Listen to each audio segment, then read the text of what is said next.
Your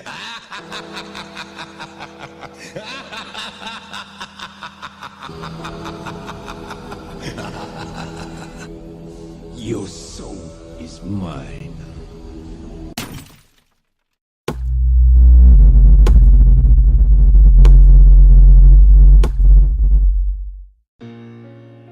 There once was a man with a dream so deep within him that he breathed it, he spoke it, and he lived it.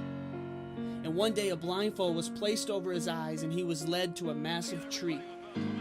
When he took his blindfold off, he stood face to face with unexpected instructions. The first man to cut down their tree will be given their dream. This man would develop a strategy. He would eye one spot and repeatedly strike that same spot with his axe. He would never miss his mark.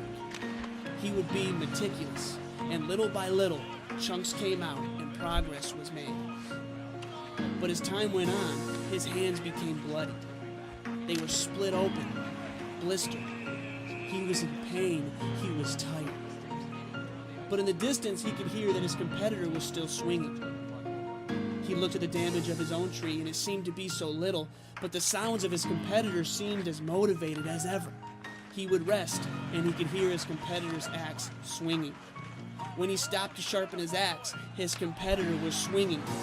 Even when he took a moment to catch his breath, he could hear his competitor in the distance, strike after strike against the tree. And for hours this continued until the man heard the worst sound of his life. The sound of a tree, his dream, came smashing to the ground in the distance. He had lost. And as he drew near to the fallen tree, he saw his competitor for the first time. He was no bigger than he was. He was no stronger than he was. And as expected, he was completely exhausted, completely drained. His hands were bloody. There were dried tears and dirt on his face. But what he saw next caused his stomach to drop. The champion reached up to his face and removed his blindfold.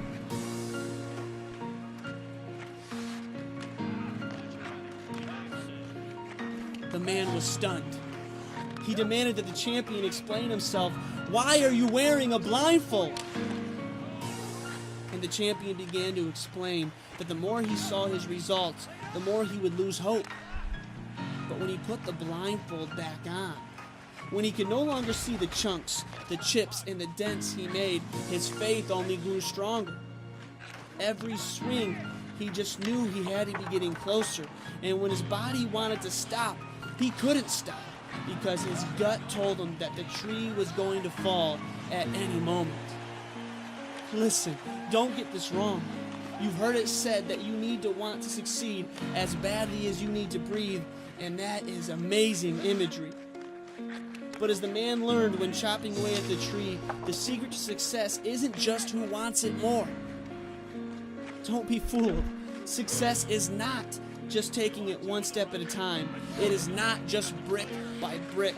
And success is not like chopping down a tree one chop at a time.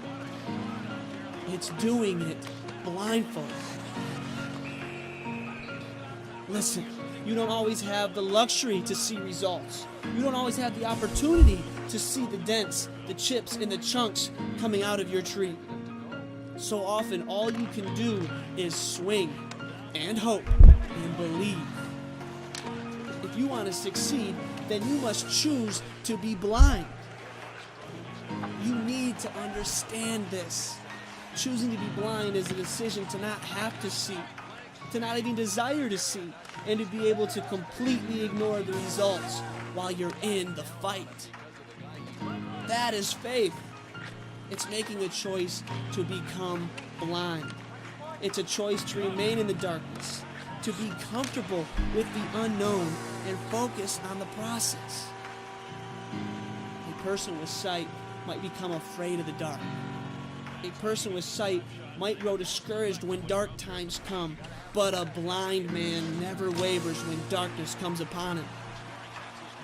Neither the light nor the darkness can impact his state of mind. Those who fight and scrape to see during their struggles will never have the energy or the focus they need to succeed. They'll never swing long enough for their tree to fall.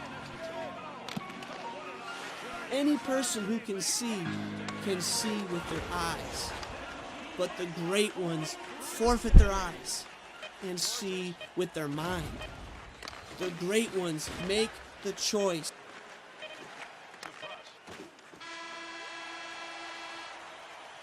First period has come to an end. Pretty good opportunities offensively. 2-0 after one. Shots are really indicative of how this game's been played. Basic coaches kind of game, Gary. Defense first, lots of shots, getting to the net, and lots of hitting. Fine and important goal coming late in the period. Up by 2 as we head to the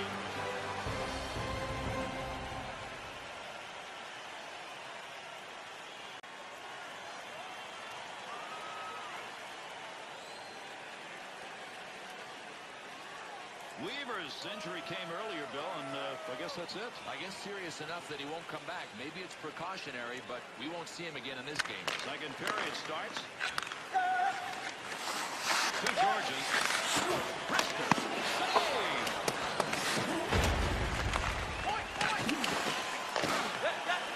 Hang on, we've got a delayed penalty coming up.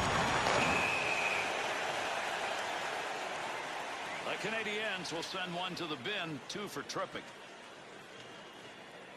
The Canadiens penalty killing unit makes its way out onto the ice. We have not seen them so far in this game. We're already up by 2. To Giannis. One through the center ice zone. Good sheet of ice right there, all the way up to the point. Kessler. To Santorelli. Let it go. Chance from inside. Puts the pad on it. Shot wide. Look at it. Take advantage of the end of that stick. He pokes it away in the defensive end. And they're into the zone. 2-on-1. Fires. The Canadiens' offensive success so far in this game appears to be coming by carrying that puck into the slot and letting it rip. Well, the biggest key, Gary, is that they're not trying to do it individually. Their passing is perfect right now. And it's up and beyond. One more chance on this power play. Higgins. Here's a 2-on-1. Good defense. Montreal's penalty is ended. Takes it all the way down.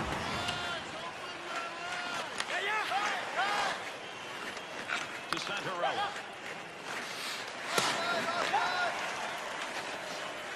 Snap that one. Good work with the glove right there, and he hangs on. Vancouver's turnover numbers are starting to pile up. But that's because they're trying to make the tough play. All they have to do is make the easy play. They're out there in front of them. They're just not seeing them. Over 5 minutes gone in the second. The Canucks are trailing in this game, and it's going to be hard to catch up if they don't find a way to control that puck. Well, I never like a team's chance playing from behind when they can't develop any kind of consistent concept. With that whistle on the delayed call, let's see what that was on. The Canucks are down a man. That whistle, 2 minutes, interference.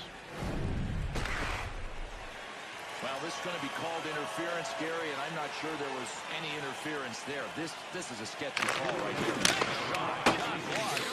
2 minutes. That's a major league collision right there. What a shot. They'll have to wait on the whistle here, and that means the extra attacker will get out. A delayed call as he skates over to the box here. Let's see what we've got. Vancouver is going to be shorthanded. 2 minutes rewarding. Well, he earned this one, Gary.